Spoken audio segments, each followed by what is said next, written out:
Bonjour à tous, bienvenue dans cette nouvelle vidéo du chapitre 2, le bornage.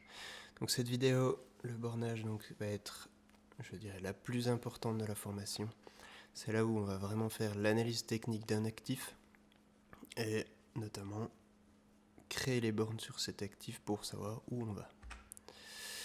Donc je vous laisse tout d'abord prendre connaissance des avertissements liés au risque. Donc mettez sur pause pour lire les avertissements. Et nous allons penser tout de suite sur un exemple de bornage.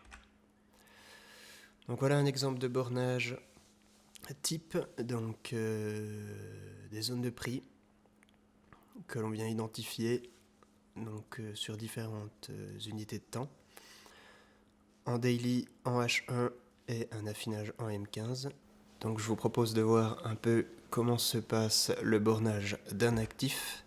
Donc on va identifier les zones de prix travaillées par le marché et ensuite comprendre donc la mémoire du marché. Donc le marché a une mémoire, c'est-à-dire qu'il viendra taper des zones de prix dans le présent qu'il a déjà tapé dans le passé. Donc c'est ainsi que le bornage est très important. Donc on va voir comment on va utiliser tout ça. Ensuite, une fois que le bornage est fait, comme on le verra dans les prochaines vidéos, on l'utilise toujours, comme je l'ai dit avant, dans le sens de la tendance. Donc pour tracer les zones de prix, on trace déjà des zones de prix en unités journalières, comme on va le voir ensuite dans les graphiques. Donc en unité journalière, on va identifier des bornes fortes qui sont travaillées de manière très importante par le marché. En unité H1, on va tracer des zones intraday, donc par un jeu de couleurs, comme on va le voir ensuite sur le graphique. Et ces zones journalières et ces zones H1, on va les affiner ensuite en M15 de manière très précise pour pouvoir ensuite les trader. Donc je vous propose ensuite qu'on borne un marché, entre guillemets. Donc on va borner le DAX, tracer les zones de prix journalières H1, les affiner en M15. Et ensuite, dans les prochaines vidéos, on va pouvoir voir comment les trader avec la stratégie XND. Donc à tout de suite sur les graphiques. Cette disposition graphique qu'on a vu lors de la précédente vidéo. Donc moi ce que je vous propose c'est de créer ici dans l'espace vide qu'on avait laissé, mettre une liste, donc affichage liste, et ici voilà, donc la liste, si vous l'affichez vous, elle sera à peu près comme ça, donc on l'insère ici dans notre espace vide. Et la liste XND, donc je vous la transmettrai. Donc voilà, c'est les principales paires Forex, les principaux indices que nous on trade, ainsi que quelques matières premières, par exemple comme l'or. Donc le bornage. Donc voilà, on a notre disposition graphique, et comme on a vu dans la présentation, on va commencer de borner les graphiques avec l'unité de temps journalier. Donc on a ici notre graphique journalier qu'on va complètement mettre en plein écran et dézoomer. Donc nous voilà avec le DAX en journalier. Pour ce faire, on va créer déjà en journalier des lignes qui vont identifier les zones de prix, les principales zones de prix. Donc ligne horizontale, ici, on crée déjà une ligne sur les plus hauts identifiés. Donc si je prends le marché ici globalement, on a tout de suite à l'œil, on a quelques prix qui sont travaillés de manière, je dirais, forte. On voit par exemple ici que le marché monte et en venant taper cette zone de prix, il redescend immédiatement. Il remonte et il vient taper immédiatement cette zone de prix. Ce pattern-là, on va l'identifier par une zone de prix. Ici. Donc on va un petit peu zoomer. Là. Et on commence notre bornage. Donc on va se mettre à peu près ici. Pourquoi ici? C'est-à-dire que là, on vient taper au plus haut ici avant de redescendre et on vient retravailler ce niveau ici. Il faut que les deux soient travaillés. Moi, je vous conseille de mettre un code couleur. Vous pouvez mettre celui que vous voulez. L'idéal étant qu'on ait tous le même. Donc les zones en daily, généralement, on les met nous en rouge. c'est des zones importantes. Et ici, dans le texte, on met un niveau daily avec aligné à droite. Ici, c'est-à-dire qu'on va avoir un texte. Et quand on va trader, on va savoir que ce niveau-là a été travaillé de manière très importante dans le passé. C'est-à-dire que là, on était, si on regarde la date ici, et qu'on vient se fixer là, on était le 22 janvier 2018, et il est venu retravailler un niveau du 6 novembre 2017. Voilà, on parlait de la mémoire du marché. Donc là, on se rend bien compte que le marché s'est rappelé de ce niveau, je dirais quand même longtemps après. Donc voilà, notre premier niveau. Ici, c'est un niveau très important. Ensuite, on dézoome et on va venir cadrer le marché petit à petit. Juste une chose à identifier. Ici, cette ligne horizontale, si on veut qu'elle reste telle qu'on l'a identifiée, on met définir comme configuration par défaut. Ainsi, quand on va réutiliser les lignes, ce sera les mêmes. Quel niveau on va ensuite identifier? Donc là, on voit de la même manière, le prix monte et vient immédiatement redescendre. Il remonte et vient immédiatement redescendre. Ici, on a une zone de prix très importante qu'on vient identifier par un trait, une ligne horizontale, de manière précise.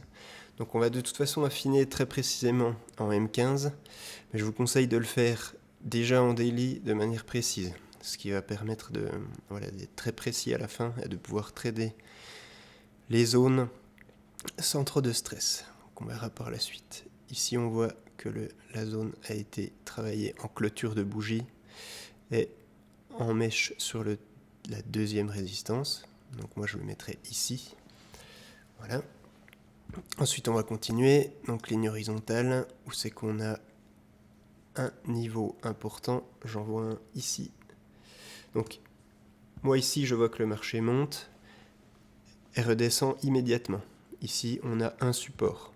Donc, on va l'identifier et on va regarder dans le passé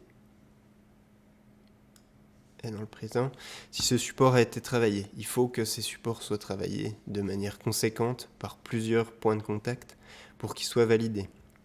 Donc si on regarde, il a été validé ici. On voit que le marché vient se reposer sur ce niveau ici. Donc c'est une validation supplémentaire. Et on va dans le passé. Ce niveau-là a été travaillé ici, ici. Et ici, il a été franchi par un gap. Ce niveau-là a été franchi ici, ici. Si on revient ici, dans le présent, il est en ce moment travaillé. Et il a été travaillé ici, donc le 5 novembre 2019, et ici encore. Si on retourne dans le passé, il a été presque touché ici, mais pas complètement. Si le marché approche le niveau mais qu'il ne le touche pas complètement, ça, c'est pas une validation. Ici, on a une mèche qui vient le toucher, c'est une validation. On retourne ici, on voit qu'il est travaillé là. Voilà. Et vu qu'on est sur les plus hauts, je pense qu'il n'a pas été retravaillé. Donc on va continuer notre bornage. Ici, on va en refaire une ici. Il faut noter aussi que, vu que dans le présent, on est à ce niveau de prix-là, donc actuellement on est à 13 133, 134. Si on vient tracer des bornes ici à 11 388, il est très peu probable que dans les jours prochains, j'espère pas, il est très peu probable que dans les jours prochains, voire dans les mois qui suivent, le marché vienne se travailler ce niveau. Donc ça sert à rien de commencer à faire des niveaux ici à 10 268, on aura le temps de reprendre les zones. On les reprend de toute façon une fois à la fin de chaque semaine pour voir où c'est qu'on en est. Donc là, on travaille, voilà, pour l'exemple, on le fait. Dans la réalité, on ne va pas commencer à travailler des zones à 10 000, ça n'a pas vraiment de sens. Donc ici, je dirais qu'on va tracer encore une zone. Donc là, le marché vient taper ici et revient. Donc on a un sommet ici. On va le tracer, on va voir s'il est validé. Il est validé ici. Donc c'est ce niveau-là. Il est validé ici, ici. Et ici, il est travaillé aussi. Donc ce niveau est aussi, pour moi, important. Donc là, on a des niveaux daily, on en a peu, mais c'est des niveaux très importants que le marché viendra travailler de par la mémoire qu'il a sur ces niveaux. Donc ensuite, voilà, on a tracé les zones daily, on va ensuite dézoomer, on a nos zones donc en daily qui reviennent sur le graphique H1 et sur le graphique M15. On voit actuellement que le marché est en train presque de travailler ce niveau daily, notamment donc ce niveau-là qu'on a tracé il y a très longtemps à l'avance. On se rend compte qu'actuellement c'est le niveau du pivot mensuel. Alors, pour bien vous faire comprendre que le marché a une mémoire qui peut remonter à très longtemps auparavant. Donc là c'est un niveau très important. Ensuite on va tracer nos zones intraday. Donc de la même manière on va on va zoomer le graphique en 1 heure et on voit qu'on a nos niveaux. On fait exactement la même chose, à la différence près qu'on va partir du présent et qu'on va remonter le marché pour voir les zones. Donc ici, nous, les zones intraday au niveau du code couleur, si on prend un trait ici, là on a les réglages graphiques. Donc on clique là, et sur la ligne, ici nous, on trace les zones intraday donc en H1 en bleu. Ici, on reprend, c'est plus un niveau daily, mais un niveau intraday. Voilà, et on le définit comme configuration par défaut, c'est-à-dire qu'on va pouvoir tracer nos zones intraday ici. On supprime ce niveau qui n'a pas de sens. S'il veut bien le faire, voilà. Et on va commencer à tracer nos zones intraday. C'est ici que cette partie-là de la formation est primordiale. C'est avec ces zones, dans le sens de la tendance, qu'on va pouvoir trouver des signaux d'achat ou de vente. C'est très important d'être précis, même si on va affiner ces zones en M15. Donc ici, on repart du présent. Donc on est ici à 13 128 et on reprend le marché dans le sens inverse. Il descend ici, on voit qu'il a été travaillé cette zone-là au plus bas.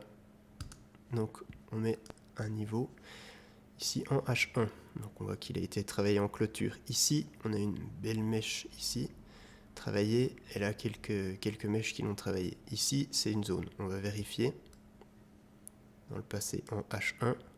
Donc voilà, comme par magie, il a été travaillé aussi ici de manière très précise. Et je pense que si on retourne un peu, je sais pas, je n'ai pas regardé avant, mais à mon avis, est-ce qu'il a été travaillé avant? Donc là, on remarque que le marché est allé un peu vers cette zone. Voilà, typiquement ici, on a eu un petit reverse pour redescendre, et le marché ici l'a travaillé. Donc là, on n'est pas très précis dans la mémoire du marché, et c'est pour ça qu'on va affiner toutes ces zones en M15 de manière précise. Donc on va retourner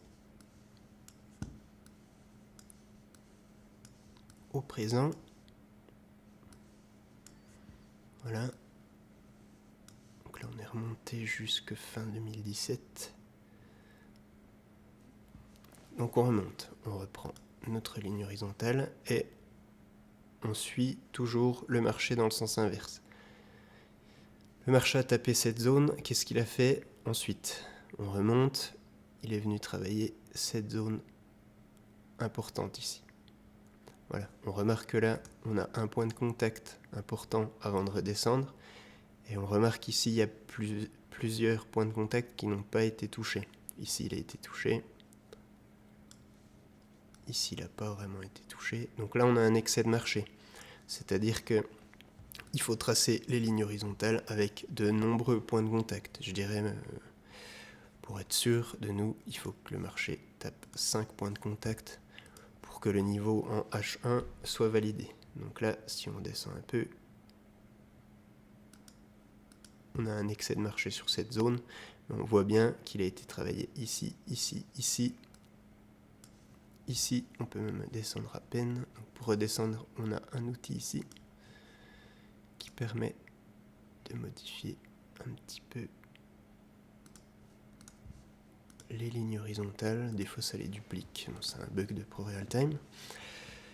Voilà, donc là, on a 1, 2, 3, 5 points de contact. Je pense que si on va un peu en arrière, on en aura encore. Donc cette zone a été bien travaillée. Ensuite, on continue donc notre chemin de marché. Donc on reprend un trait. Ici, le marché est venu taper ici. Donc maintenant, ce qu'il faut faire, c'est qu'on a deux zones. Donc il est venu taper là, ensuite ici. À quel moment le marché va retrouver cette zone?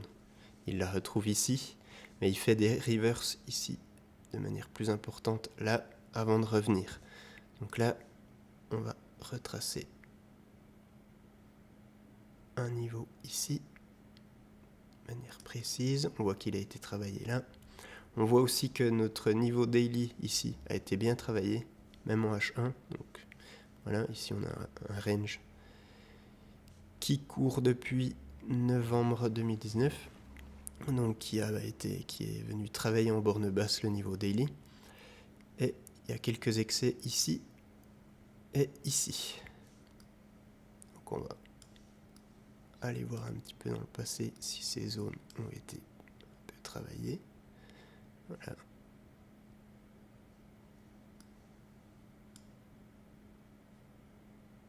Voilà. Donc on voit ici qu'il a été travaillé là, là et là. Donc là, on a un niveau. Donc ici, on a 4 niveaux. Donc 3 niveaux intraday, un niveau daily, qui sont proches du marché qui évolue dans le présent. On va revenir en arrière. Voilà. Donc là, on a nos zones. Très bien, nos niveaux intraday. Ici, on continue. Donc cette zone-là, on l'a tracée. Celle-là aussi qui a été franchie à ce moment-là et qui va venir sur celle-là. Ici, on remarque que notre niveau daily a bien été travaillé. Ici, il est cassé. Il est revenu sur le niveau daily ici. Voilà. Voilà. Donc là, on a quelques zones qui sont bien travaillées. On en a 1, 2, 3 au-dessus du niveau actuel du marché et 4 en dessous. Donc pour l'exemple, on va commencer comme ça, sachant que voilà, toutes les semaines, on va retravailler les zones. Si le marché explose et vient jusqu'à ce niveau-là, on va reprendre les niveaux d'après et on va en faire plus haut. Ou si le marché descend jusqu'à ce niveau-là, on va reprendre les niveaux d'avant et on va refaire des zones. Donc là, à mon avis, on en a quelques-unes pour travailler. Donc on va maintenant passer à l'affinage de ces bornes en M15. Donc on a tracé nos niveaux horizontaux en daily, nos niveaux intraday en H1, et on va maintenant affiner ces niveaux en M15. Donc pour ce faire, on va, comme d'habitude, agrandir la fenêtre M15. Et là, on voit toujours les niveaux qu'on a tracés précédemment, donc à proximité du prix au présent. Donc maintenant, qu'est-ce qu'on fait? On prend les traits et on va tracer les bornes, les véritables bornes. Donc c'est-à-dire qu'on recommence ici. Donc ici, on a une première. On recommence comme tout à l'heure. Donc on reprend le prix. On retrace en arrière et là on voit cette zone qu'on a tracée en premier. Donc ici on a 3 niveaux qui ont été retravaillés, mais on se rend compte que c'est pas vraiment précis. Le marché n'est pas précis au point près. Donc ce qu'on va faire, c'est qu'au lieu de uniquement tracer des traits, on va borner le marché. Donc on va tracer des zones de prix. Donc on se rend compte ici, si je prends la mèche ici au plus bas, on se rend compte qu'ici il y a aussi une mèche qui est travaillé. Si on va un peu plus loin pour vérifier un peu notre bornage, ici on voit que c'est très bien, donc ça a été travaillé de manière précise. Ici aussi, je pourrais même, pour être vraiment tatillon, reprendre cette zone ici.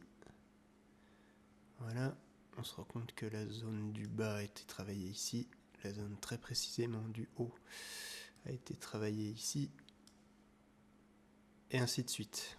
Donc on est retourné dans le marché, on est allé voir la mémoire du marché, on se rend compte que la zone est parfaitement travaillée. Donc maintenant on prend l'outil rectangle, on vient tracer un rectangle entre nos deux bornes et on va le régler. Donc nous, pour ce qui est des zones donc intraday, on prendra cette couleur là, donc la couleur bleue, et quand on arrivera aux zones daily, on prendra une couleur rouge pour les rectangles.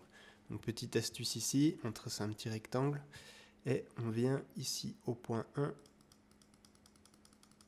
l'envoyer dans le passé et le point 2 du rectangle on l'envoie dans le futur. Donc ici on a une première zone, on va définir par défaut. On a tracé notre toute première zone, donc on va continuer, on va revenir au marché présent, donc on était là, la zone a été tracée ici, elle est revenue ici, donc ici on a une zone qu'on va élaborer, voilà. Cette zone, on se rend compte qu'elle a été travaillée ici, ici de manière précise, ici de manière peu précise, et là il y a eu un reflux de marché ici important, donc à mon avis on va tracer ça, mais on n'est pas encore sûr, on va aller voir dans le passé. Ici on se rend compte qu'il y a une mèche qui a été bien travaillée. On va retourner dans le passé. Ici la zone est peu travaillée, on se rend compte que là la mèche est précise. Je vais regarder ça. Là, ça me semble correct. On va voir dans le passé. Ici on a eu un reflux de marché, un rebond ici, assez précis.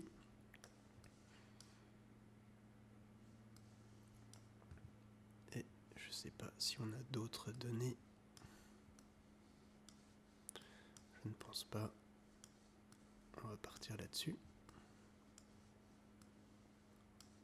Le marché présent est ici. On vient zoomer et là on a notre deuxième zone, donc comme d'habitude. Et ce sera toujours comme ça. On trace un petit rectangle ici. On vient ici l'allonger. On a notre deuxième zone. Donc on voit ici que le marché a bien travaillé nos zones, très simplement, qui revient par là. Et on continue. Donc il a travaillé ici, il est revenu là, et ensuite il est revenu à cette zone-là. On va affiner notre trait, donc on voit ici qu'il est bien précis. Ici aussi, ici il y a un petit excès. Ici il y a un excès assez sérieux. Donc je dirais que la borne... Voilà, après le fait de tracer comme ça les bornes donc en M15, donc les affiner, ça relève aussi de l'expérience, c'est-à-dire qu'il faut y passer du temps, il faut en faire quand même beaucoup avant de tracer des zones précises. Voilà, on se rend compte que la zone est assez importante, donc on parlera plus tard de la taille des zones. Voilà, on se rend compte que si je mets ce trait-là, je vais le faire, ici, la zone est beaucoup trop importante, c'est-à-dire que si on veut regarder, ici on a un outil bien pratique qui est l'outil règle, pour voir le nombre de points que ça fait. Voilà, donc ici on se rend compte que la zone fait 67 points, ce qui est beaucoup trop, donc on reparlera de la zone, la taille de zone après. On se rend compte que cette zone là fait 23 points, donc pour moi ça me convient. Donc on va reprendre notre travail du départ, et là il y a un excès, voilà. Simplement la zone a été travaillée ici, ici, ici, ici, de manière très précise. On va retourner un petit peu en arrière, je ne sais pas, là. Là on se rend compte que le marché a été travaillé cette zone là. On va se rendre compte, voilà, à noter qu'ici on est le 26 janvier 2018, donc ça fait bientôt une année. J'ai tracé les zones au départ, et là on se rend compte que le marché a parfaitement travaillé la zone, même un an en arrière, donc pour bien se rendre compte que le marché a vraiment une mémoire. Donc là, elle a été quand même travaillée ici, ici et presque ici, donc on va y aller comme ça. Je trace mon rectangle que je vais tout de suite allonger. Voilà. Et là, je vais l'emmener jusqu'en 2020. Parfait. Donc on a notre troisième zone ici.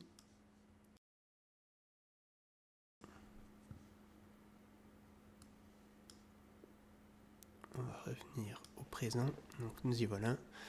Donc là, on a notre zone. On continue. Donc le marché, si on reprend ici au temps présent, est venu ici dans notre zone là. Il est revenu là. Il est revenu là. Là. Et ensuite, il vient taper cette zone là. Donc là, on va simplement, la petite astuce, réglage sur ce trait en daily, et on le définit par défaut. Parce qu'on va tracer ici une zone daily. Donc là, on se rend compte que ici, il y a eu un rebond, et ici aussi. Donc ici, c'est tout proche. Donc voilà, là on a une zone, on revient, ici un fort excès, là elle était bien travaillée, ici aussi, ici on se rend compte que, par exemple, typiquement, on peut remonter cette zone ici, comme ça elle est travaillée là, là, donc on est bien, ici un petit excès, ici elle est travaillée ici aussi, là elle est travaillée parfaitement, et là il y a un petit excès. Donc on a notre zone daily ici, qui semble être appropriée. On change la couleur du rectangle en rouge et on l'allonge comme d'habitude. Voilà, et on borne petit à petit notre marché du DAX. Nous y voilà. On revient. Donc il a été travaillé là, la zone a été retravaillée ici. Elle est revenue ici avec un petit excès. Ici on est OK. Ici aussi. Ici. Ici avec un petit excès. Et ici on redescend sur notre zone daily. Ici. Donc là on se rend compte qu'il a été bien travaillé avec cette mèche. Et on va reprendre avec ce pattern de bougie là, qu'on va pouvoir affiner tout simplement avec ici. Donc là j'ai copié, je voulais simplement déplacer. Donc là on est bien travaillé, ici aussi, et ici c'est un peu compliqué. Donc on va vérifier ici ça a été bien travaillé. Voilà, ici on a eu une zone ici qui a été mal travaillée. Après on peut pas vraiment l'agrandir parce qu'on aura une zone trop grande qui n'aura absolument aucun intérêt. Donc ça, ce sera éventuellement un faux signal qu'on verra dans une prochaine vidéo. En attendant, on va tracer notre zone avec le rectangle qu'on va allonger ici.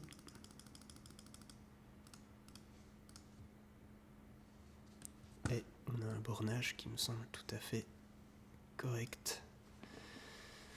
Voilà, donc on a deux zones au-dessus du prix qui est ici à l'heure actuelle et 3 zones en bas. On peut continuer comme ça. Encore là et aussi en bas. Simplement. Donc pour ce qui est de la taille des zones, c'est un peu compliqué de vous dire voilà une zone fait 20 points ou 20 pips parce que ça dépend de l'actif qu'on va borner. C'est-à-dire que sur le DAX par exemple, ici on se rend compte que nos bornes font, celle-là elle fait à peu près 25 points, celle-là 23 points. on se rend compte que toutes les zones font à peu près 23 points. Quand on se rend compte de ça, on essaie de faire des zones qui sont équivalentes, c'est-à-dire qu'il ne faut pas que vous ayez une zone quelque part qui fasse 50 points, ça n'a aucun sens. C'est-à-dire que ce ne sera pas tradable comme on le veut en faire. Après, ce qui est important, c'est l'écart entre les zones. C'est-à-dire que nous, ce qu'on veut, c'est trader les bornes de prix et laisser courir le trade entre les zones. Donc si vous avez 5 points entre les zones, si vous laissez courir votre trade à l'achat, par exemple ici, si je reprends la règle, si vous laissez courir votre trade à l'achat et que votre prochaine zone est à 5 points, voilà, on va être ici, ça n'a aucun sens. C'est-à-dire que vous allez rien gagner et le money management va être compliqué. Donc c'est-à-dire que l'écart entre les zones est forcément plus important que les zones, parce que c'est l'écart entre les zones correspondra à notre gain sur un trade. Donc ici par exemple, j'ai 120 points, 126 points entre deux zones, ce qui est déjà beaucoup. Si je trouve les autres bornes, ici on a 60 points ici entre deux zones, c'est-à-dire que si vous aviez pris, je dis n'importe quoi, un trade ici, et que vous aviez attendu la prochaine zone ici, vous avez à peu près 62 points. Donc si vous prenez un mini lot à 1 €, vous gagnez 62 €, tout simplement. Une fois qu'on a tracé notre bornage horizontal, qu'on l'a affiné en M15, on va venir chercher les différentes figures chartistes qui peuvent exister sur le marché, donc notamment sur ce marché du DAX. Donc on va venir les chercher en daily et en H1. Donc ici en daily, actuellement, on peut identifier qu'on a...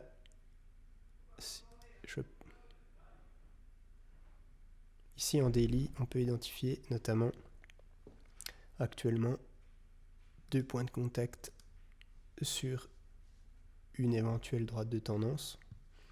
Donc nous, ce qu'on fait au niveau du code couleur, les droites de tendance ou les éventuelles figures chartistes en cours qui peut exister, on les met en rouge pointillé pour les identifier quand on sera en M15. Donc là typiquement, éventuellement, voilà, on aurait quelque chose qui peut se passer en daily avec 2 points de contact ici. Voilà, tout ce que je vois pour le moment. On va passer en H1. Donc en H1, on identifie. Donc en H1, on identifie éventuellement ici quelque chose. Voilà, donc les lignes de tendance, pour le code couleur, les lignes de tendance. H1, on les fait en noir pour bien se repérer quand on sera en 15 minutes.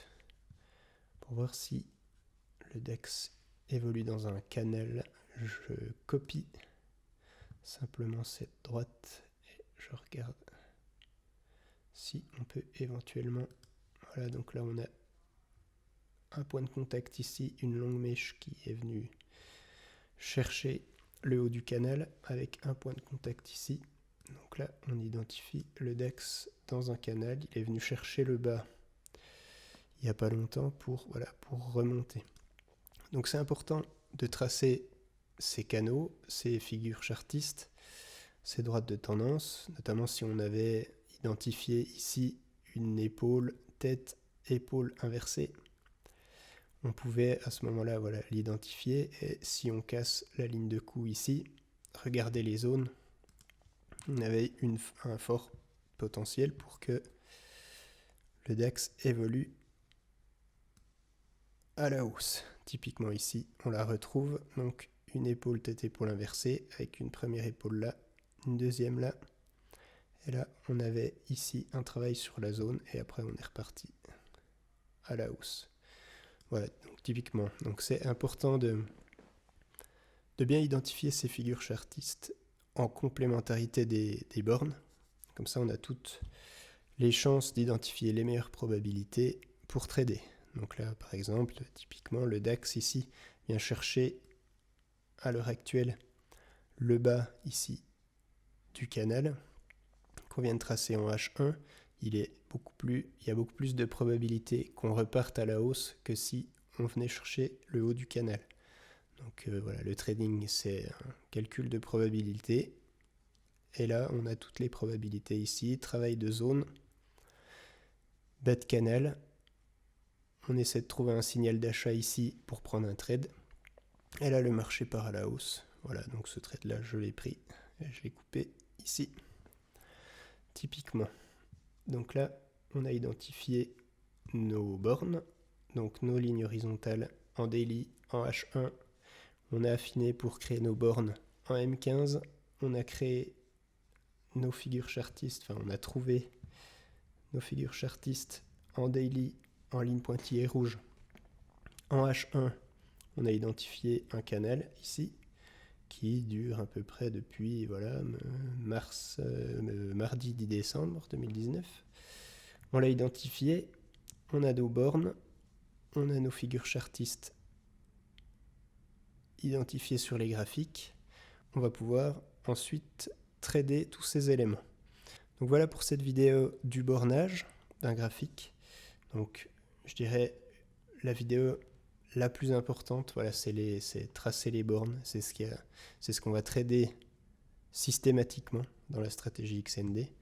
Donc pour la prochaine vidéo, on va répertorier tous les indicateurs, on va voir comment les utiliser, comment les lire pour la stratégie et les associer notamment à ce travail de bornage du marché. Donc à tout de suite pour la prochaine vidéo.